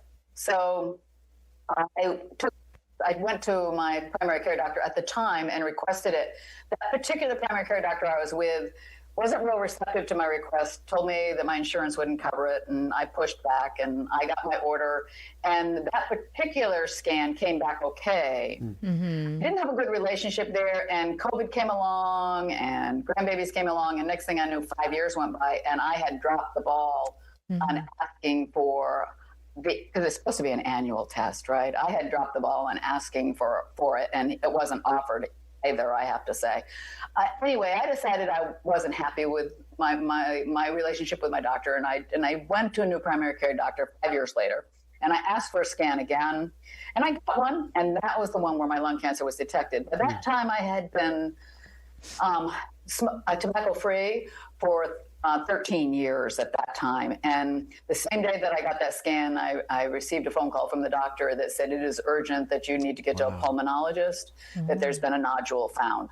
So it was through my own self-advocacy and asking for the scan that I was able to be diagnosed at stage 1A, which is about the best place you want to be able to get diagnosed if you have to have this awful disease. Dr. McKee, tell us a little bit about, if you don't mind, how this can save lives. The earlier, the lung cancer is detected, the easier it is to treat. I think we have like 229,000 people are diagnosed with lung cancer each year in the United States. Absolutely. And unfortunately, as of today, lung cancer is the #1 cancer killer of American men and women, but it does not need to be, because we can find and cure early stage lung cancer through the scan. So a low dose CT of the chest done on an annual basis finds early stage lung cancer, stage 1 or 2, about 85% of the time. And for somebody like Donnita with a stage 1A lung cancer, the cure rate is 90%. Wow. So this is a game changer. And so we just really need to work with people such as yourselves to get the message out there, especially today is World Cancer Day. And so it's an incredible day for us to be focused on this and help reach people with this message. Even if you didn't smoke, if you know somebody who smoked, go to savebythescan.org. It's an incredible website from the American Lung Association that you take a quiz, and it tells you if you're at high risk for lung cancer. Wow. Well, we're going to put all that information on our website. Donnita, thank you so much. Dr. McKee, thank you for everything that you're doing. And Donnita, thank you for sharing your story. We appreciate it. Thank you, ladies. Thank Thank you so much. Have a great day. Thank you. You too. It is very important. My grandfather had lung cancer. Yeah, and so many more people are affected than they know. We are going to totally switch gears, which we often do here. And we're going to talk about the zoo. We love going to the zoo. And we're talking about a new program. It's the Phoenix Zoo's Teen Career Conference. So we have Nina here, and we have Lexie, Hi. one of the teens that's involved in this. So let's start with you. Tell us a little bit about Nina, if you will, what this is all about. Yes, so we are really excited every year to host an annual Teen Career Conference. And really the purpose of this event is to share information about the different careers that someone might get related to animal science, conservation science, or really anything kind of behind the scenes with if you have a love for animals and the environment. What a better job if you loved animals than to work at the zoo, right? It's a dream job. Yeah. What are some of the different positions? What are some of the different things that the teens learn about at this conference? Yeah, I would say, I think the biggest thing that a lot of teens take away is just the vast expanse of opportunities that are available to you in the environmental world. And that's something definitely for me that I've even just being behind the scenes of the event that I've gotten to take away. We have guests that come speak from working at the zoo and also working externally at the zoo. Mm-hmm. And so you kind of get that broad array of the different things that you really can do. So what did you go into it thinking, oh, this is what I want to do when I grow up? And then once you go through and watch this conference and listen to the speakers, what are you walking away with? Yeah. For me, personally, I've always been interested in an environmental field, but there's so many different opportunities in that area that you don't necessarily, at such a young age, you don't know what should I be doing? What should I do in school? What should I do outside of school? And so through the conference and through Trailblazers overall, I've gotten to learn more personally about myself by being immersed in that field work and also just getting to talk to so many different professionals.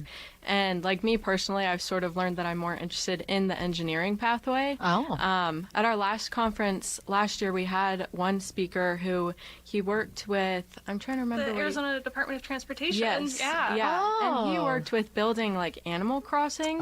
Yeah, we've had them on before. Okay. Yeah, and that personally, that's really stuck with me, and that's kind of helped me to figure out, that's an area I'm interested in. Combines both of your interests, right. engineering and animals. And so it's not just necessarily working at the zoo as a keeper. You're really learning all these different aspects, almost like an internship. It really is. Exactly. Yeah. So a lot of it, students might be drawn to the zoo because they're interested in being a zookeeper someday or a veterinarian, and of course we have those speakers as well. But you also get a chance to learn about some of the behind-the-scenes work. So we'll have someone from our marketing and communications team speaking about the wonderful, cute social media videos you see, as well as our staff accountant. So you can have a love for animals and nature and the real world and do it in a number of different ways, which is really the purpose of that conference. If there's someone watching at home, they're I want to get my teen involved, or maybe the teens watching themselves, is there any prerequisites that they have to have before they come hang out with you? That's a great question. So our Teen Career Conference is just a ticketed-based event, and we actually just increased the capacity because there's been such interest in the event this year, which is very exciting. So they can visit the Phoenix Zoo website and purchase a ticket to the Teen Career Conference. It's teens, but it's really open to everybody. Can we go? You are absolutely welcome. We get many teachers come and treat this as a professional development. Do we get to pet a tiger? Yeah, I was what can we do?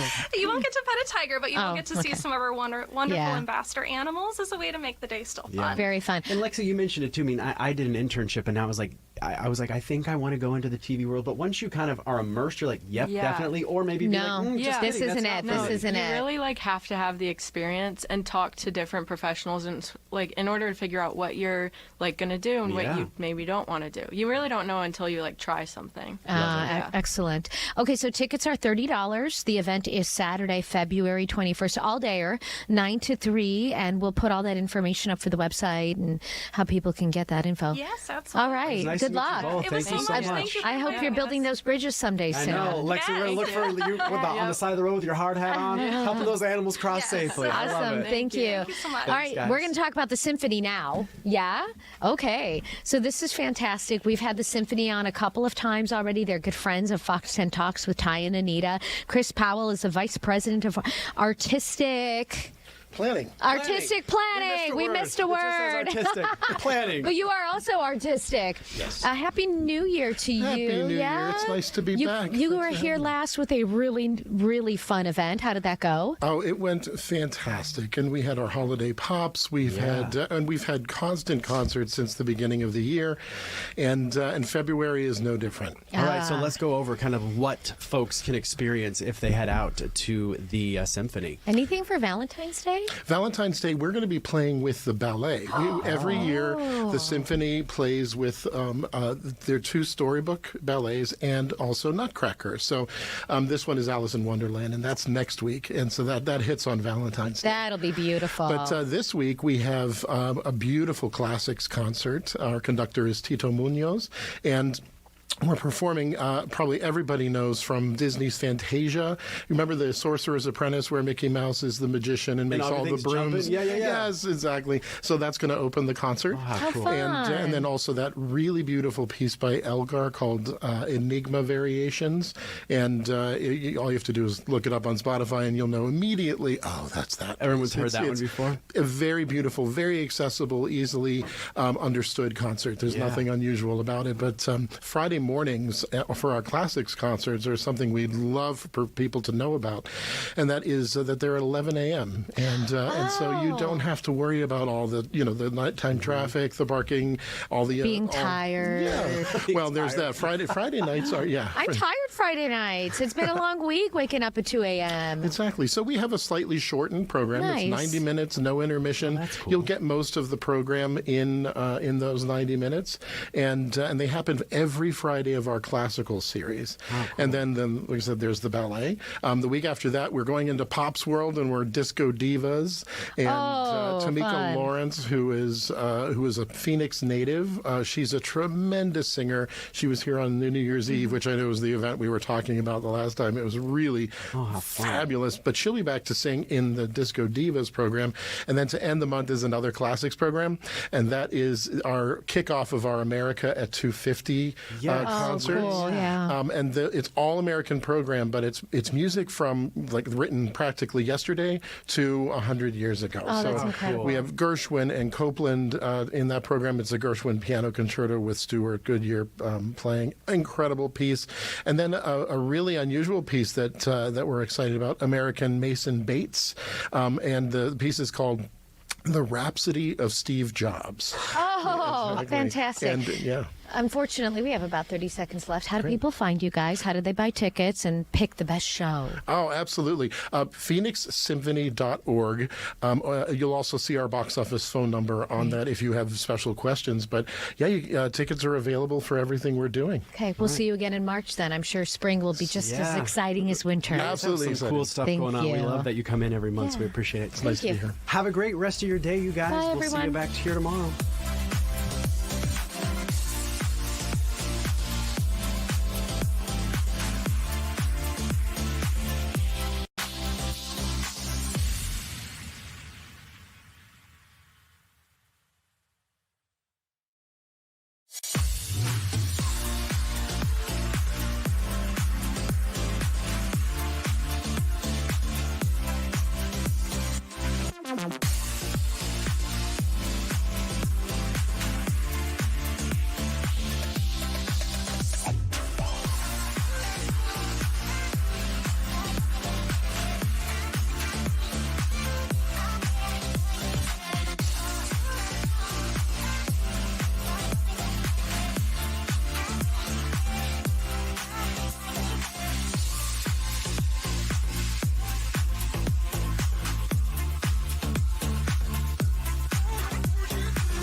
11:30 now with Ron and Des.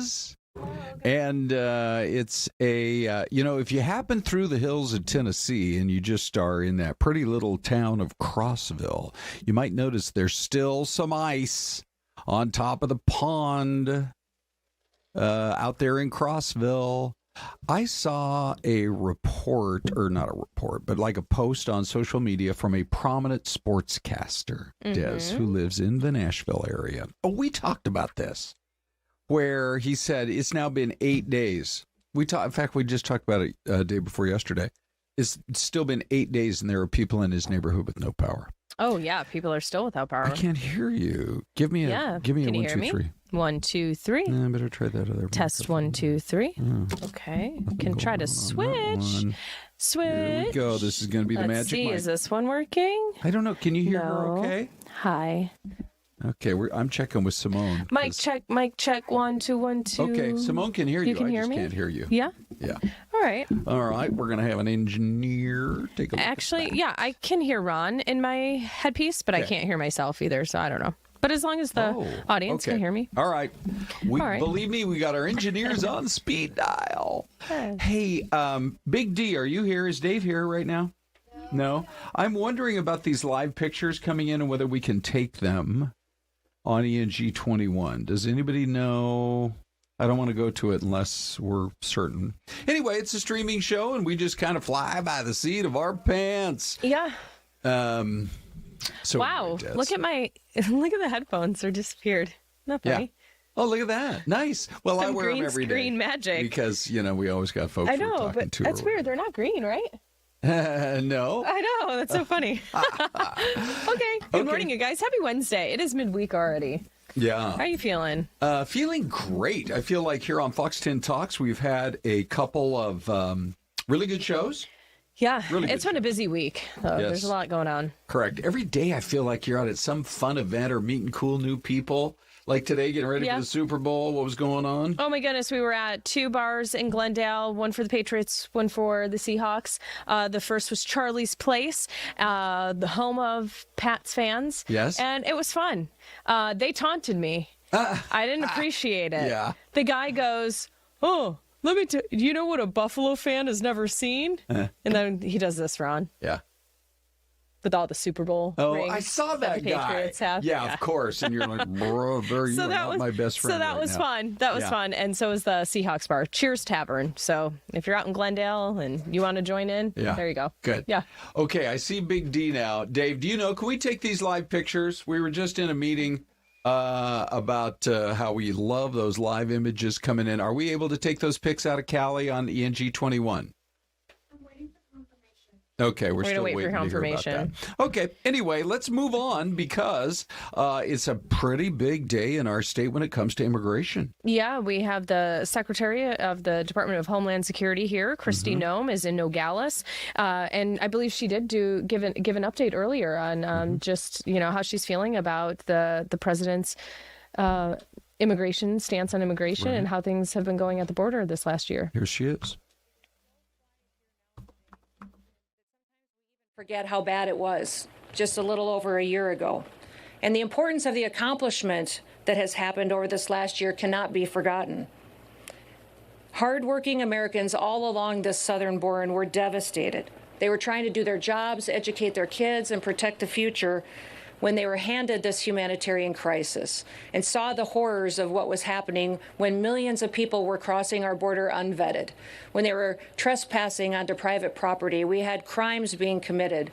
In fact, for the last 9 months, the Border Patrol has released 0 illegal aliens into the interior of the country. It's incredible, the work that they do every day. And that's what happens when you fight for law and order. Overall, Customs and Border Protection has recorded the lowest number of encounters in the agency's history in 2025. Daily encounters have fallen by 95% over the last year. While the daily average of apprehensions in the Biden years was over 5,100 per day, in the last year it was less than 250. In addition to keeping the illegal aliens out, we're also protecting the American people from the deadly drugs that are coming in. And just in 2025, CBP seized over 600,000 pounds of illicit drugs. The death rate and the fentanyl deaths in this country have dropped in 1 year under President Trump. Because he secured the border, fentanyl deaths have gone down 30%. We can't wait to continue to keep working to save more American lives. We have to continue to keep ramping up our efforts and do all that we can to protect our children. Okay, so there was a chance to hear from Kristi Noem herself. You know, she's really come under some pretty withering criticism for her handling of the whole situation in Minneapolis. And it is also interesting. You know what? Let's just jump right to our poll question here, because one of the options is at the bottom, I support ICE agents doing their job, but there need to be some changes at the top. You do hear people say that. But your other options on our QR code is, I'm outraged over a new warehouse in Surprise being purchased by Department of Homeland Security for ICE, 10%. 87%, look, if you come here illegally, you can be deported. It's ICE just doing its job. So there's that. And then also on YouTube, Des, what are you seeing? Yeah, so we have a different shift of numbers usually when we go to our YouTube poll here, but we have just over 1,000 votes. 48% of folks saying they are outraged, especially if it means a surge of ICE agents coming. And 44% here say coming here illegally, well, you can be deported and ICE is doing its job. And then 8% here saying they support ICE agents doing their job, but there needs to be some changes. All right, let's go to Dave for his reaction, or not Dave's reaction. Oh, Bella, it's you. Yeah, Bella's helping out. Love it. All right, you've been looking at the reactions. What do you see? I have. Give me 2 seconds. I was actually trying to get info on the live photos we had coming in. Oh, yes, right. Well, we'll go back to that poll question one more time. Every time somebody votes, grabbing that QR code, there you go. So we'll watch as those numbers continue to move around. The story itself is really interesting that ICE did. It's out there now. They did make that purchase. And so a lot of folks showed up not very happy at the surprise town hall meeting last night. But then there were others who were big supporters of what ICE is doing. Out on YouTube. So almost 100 comments. Oh, you ready to go? Hang on one sec here. Let's just listen to these folks first. What they're doing in other cities. We don't want that here. We don't want them to continue on the way they have been. It's sad to see that this is what's come to, where we're supporting illegal aliens and criminals in this country. And then the statement from the city of Surprise, Des. Yeah, they say that the city was not aware that of the purchase. I don't think initially. They spoke, obviously they held this town hall meeting last night, but still no reports confirming what that facility will be used for, if it will in fact be used as a detention facility. I think we are, still waiting to get that confirmation, and it hasn't come out yet from federal officials. 400,000 square feet. Yeah, so, a $70 million cash purchase. That's big. Yeah, and all of those, you drive up and down the 303 and it's Warehouse Row, that's for sure. Let's get back to Isabella. And what do you see? Yeah, so there's nearly 100 comments, 98 comments at the moment, and they are all across the board, just like we're seeing with the poll question results. John ZN4LP says DHS and ICE needs to be scaled back. They aren't concentrating on getting the worst of the worst. They are being used to round up anyone who is brown. Area Zero says ICE agents are just doing their job. Big Gabe 4904 says don't break the law.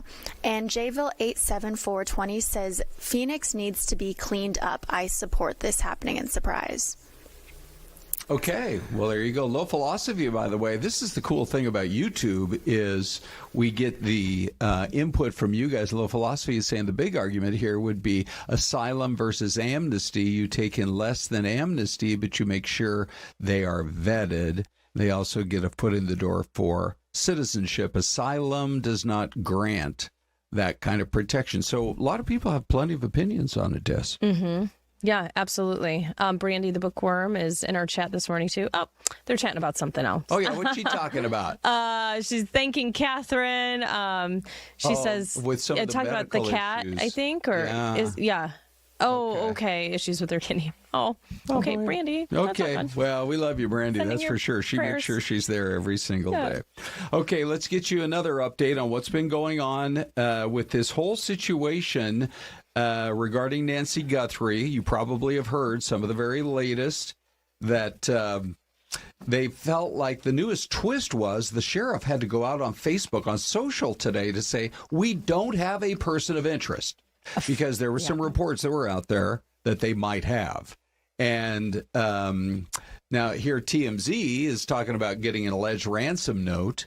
And there was at least one, maybe multiple TV stations in that Tucson market that said they got copies of the ransom note as well.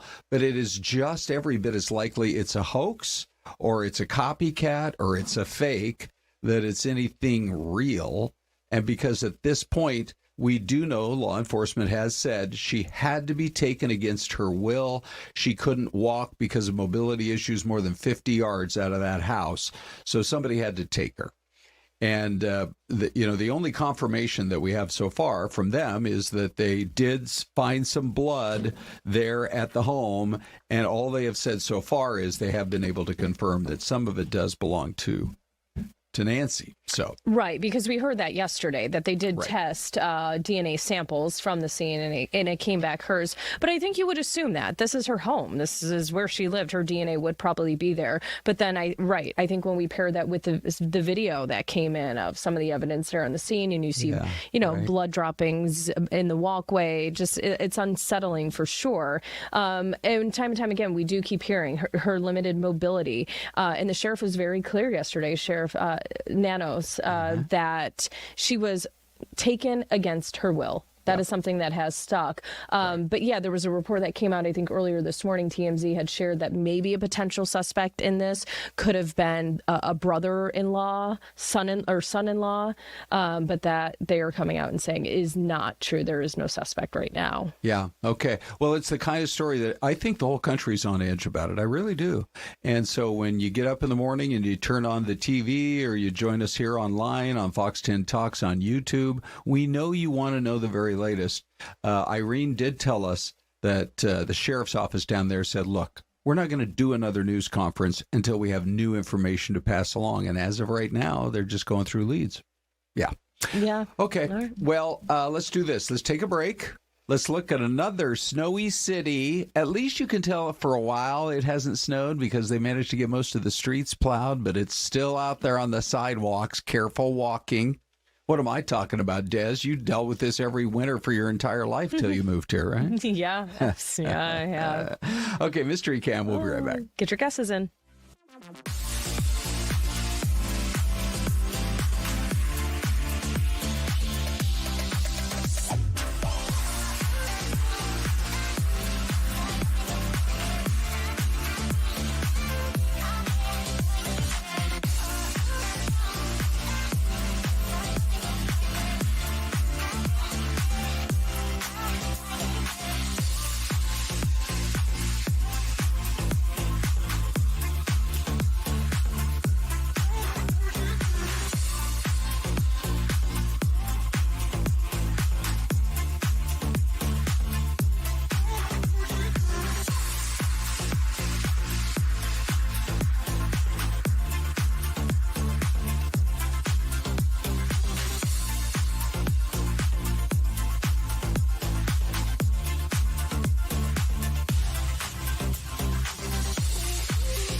Hey, everybody. Welcome back. Ron and Des, and a special guest guesser on today's Mystery Cam. By the way, you guys are all jumping in with questions as well, and that is super cool. But we also have the voice of Trenton Hooker. Hey, guys. Hi, Trenton. Good morning. Do you have any guesses as to where this is? It looks very flat to me, super flat. So that makes me think of places kind of in the middle of the country. Yeah, I was going to say rural Illinois. I'm seeing Peoria or something. I'm seeing some guesses for Kentucky, but I think there are a few more hills. Yeah, Jenna questioning. It has Kentucky. snow right now, right? Yes, parts of Kentucky did get snow. Sure, and so Tennessee, very odd for them, and into Ohio. I actually think I'm going to go Ohio. Okay. They have so many towns that it's impressive. Okay. All right, Des, what are you going to go with? I'm going to go Indiana. Okay, we got an Ohio and Indiana and Trenton. And in Illinois. Illinois. Okay, It we're right in the is. midsection there. Here we go. You guys, it is Paducah, Kentucky. Oh, all right. Jenna was right. Look at that. That's good. Brandy was in with the Nebraska, and then we had Brandon at the last second sneaking little in there with philosophy. Mississippi. Guess Lexington. Yeah, Lexington, Kentucky. Okay, although good this job. is Paducah, though, but still, Yeah, same but state. still- That's all still it same takes state. to win. You got close. Yep. Right. Good job. Okay. Yeah, that's true. That is, you're getting down toward the river there. And so, yeah, that makes sense. It would be a little bit more flat. Anyway, we love it when Trenton pops in. Do we not, Des? Absolutely. You got me on this? Yes. Yes. Yes, he's the best. Glad to be here. Yeah. And these episodes that have been coming out lately of Unknown are like, there was an old TV show, maybe you remember it in the chat, back in like around the year 2000, that was called Unsolved Mysteries. Oh, sure. Do you remember that one? Yes, I love that. Okay. Yeah. And Robert Stack is your host. So good. So good. But I feel like you guys have, reincarnated that concept. Well, Unsolved Mysteries for sure. And when I was a kid, too, they were still playing reruns of In Search Of with Leonard Nimoy. Oh, so that was one of my favorites as a really kid. good. So, anything bizarre, unconventional that, we wouldn't have in a typical newscast, more than just a quick soundbite. We try to go a little deeper and, what's really going on here, and more importantly, to see if there are two sides to it, and if there's some truth that we can pull away, and dispel a little bit of the rumor. Yeah, well, you and Brian had a very interesting conversation with the conversationalist. What was that conversation about? What was revealed? Yeah, so Paul Rosalie, he's the director of a wildlife conservation and ecosystem conservation group called Jungle Keepers, and he took this incredible footage in the Peruvian Amazon, where his organization is actually saving hundreds of thousands of acres to protect it. And this is an uncontacted tribe of warriors that came out to greet the people. And, what was really fascinating about this, especially historically speaking, is that overwhelming majority of these encounters end in violence and bloodshed, Paul says. The way that the people are. There's a history there of certainly some wrongs being cast against them during colonialism. But it's always with fear and trepidation. But this was a positive encounter that they had with them. What were they doing down there? Were they searching for kind of quote unquote lost tribes? Yeah, that's a good question. So the Jungle Keepers group, the part of the Amazon that they have, because they also work with indigenous people that are there, and they're living in small villages and whatnot. And he got a call in the middle of the day saying, "Hey, boss, the people are coming out of the jungle, and they're trying to make contact with us." And it's like, okay, is this for real? Is this really happening? So they rush by boat. And of course, he was explaining that normally, to get to this village, it's so remote that it's usually 4 days by boat travel on the river to get there. But upriver from Manaus, right? That's the big city on the Amazon. Correct. Upriver, obviously, from there. Right. So they did it in, I think, 12 hours. It was crazy. What? He said they were going straight, through the night to get there. So they ended up getting into this village, and initially they didn't see the people come out yet, but there was this presence there that they knew they were there.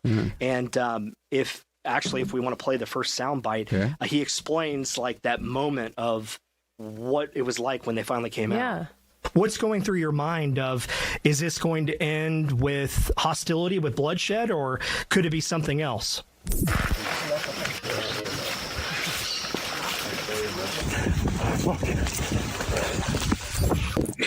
What was going through my mind was, I hope we don't get shot. When you see the 7-foot arrows they have there, they have a bamboo tip that's the size of a machete.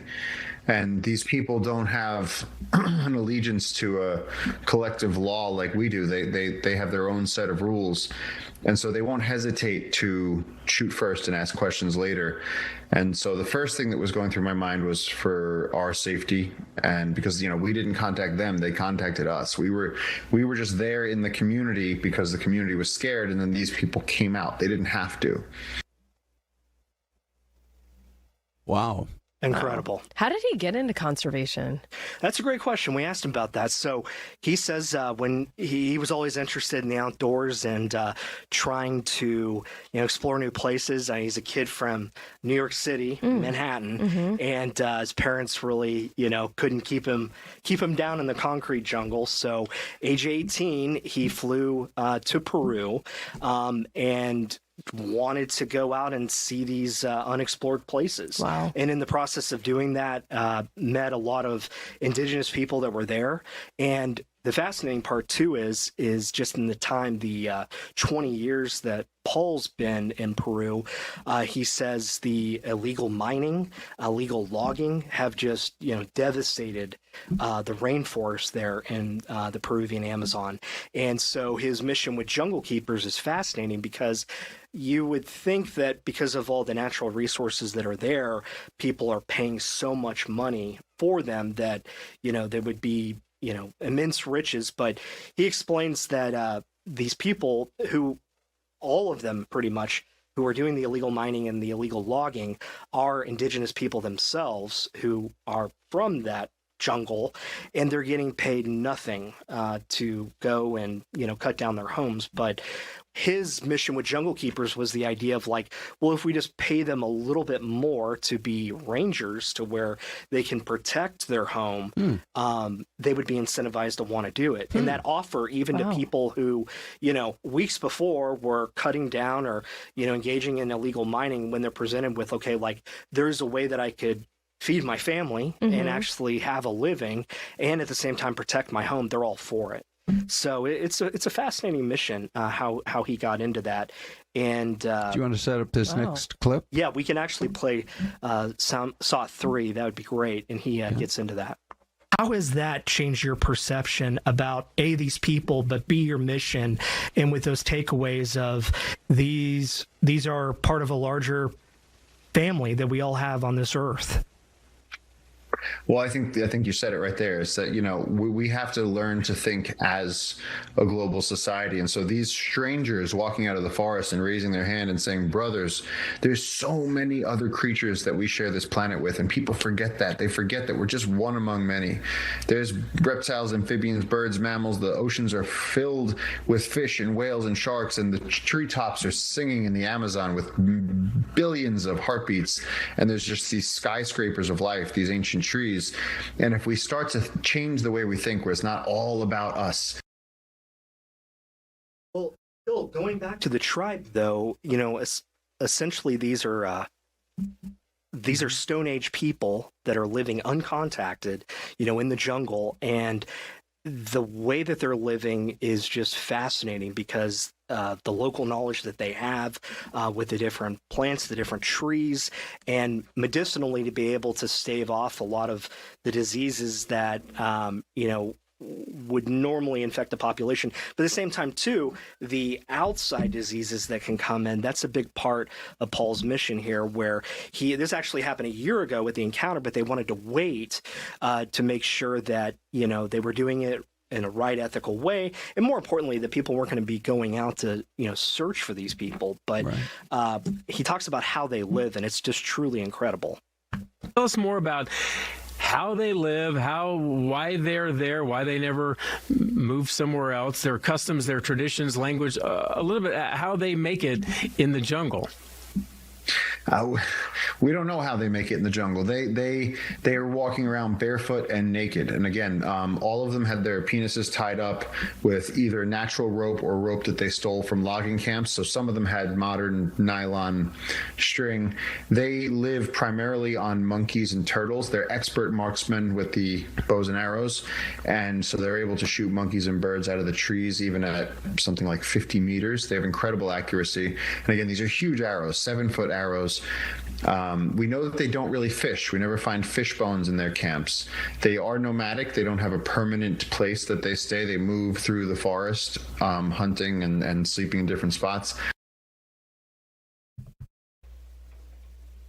Yeah, just really incredible there, to know that even in our modern society with the things that we are bickering about today, that there are people who are totally unaware of that, living on their own and living their own way. And, it really is the law of the jungle. How can we watch? So right now we're streaming on our Fox Local app. You can go there, go to our show Unknown. That episode's fully up. And then also on our YouTube page, if you click that, it should have it right on our YouTube channel. Full episode streaming now with Paul Rosalie and his good work with Jungle Keepers. Fascinating. The last free people coming in contact with them. I mean, that's pretty incredible. Incredible. It's one of our best streaming shows, that's for sure. Thank you, guys. Trenton, thank you. Hey, by the way, before we say our goodbyes here, did you happen to catch the bear? Wait, hold on. I'm looking for VO. Oh, hold on. Yeah, okay. Ready? Here we go. Here's the bear cat. First of all, you've heard of Bearcats? The Cincinnati University, they are the Bearcats. I didn't know one actually existed. Right. Yeah, there's a real Bearcat choosing for the Super Bowl. Des, what do we see there? What's going on? The Seattle Seahawks. Nice. Pretty confident, too. Walked right towards them. There was even a tarantula that picked the Seahawks. It seems like almost all of the animal world is convinced. It's a fascinating looking animal. Yeah, it's like kind of cute. It is. Where do they live that natively? exists. I know, right? So many questions Nashville. now. Yeah. Nashville. I assume they come down out of the hills of Cincinnati for the UC Bearcat football team for their mascot. Yeah, probably right. So cool. Okay. Yeah, there we got another opinion on how the Super Bowl is going to go. It's great. All right, you guys. Thanks for hanging out with us today. Been a fascinating episode, Des. Yes. We'll see you guys tomorrow.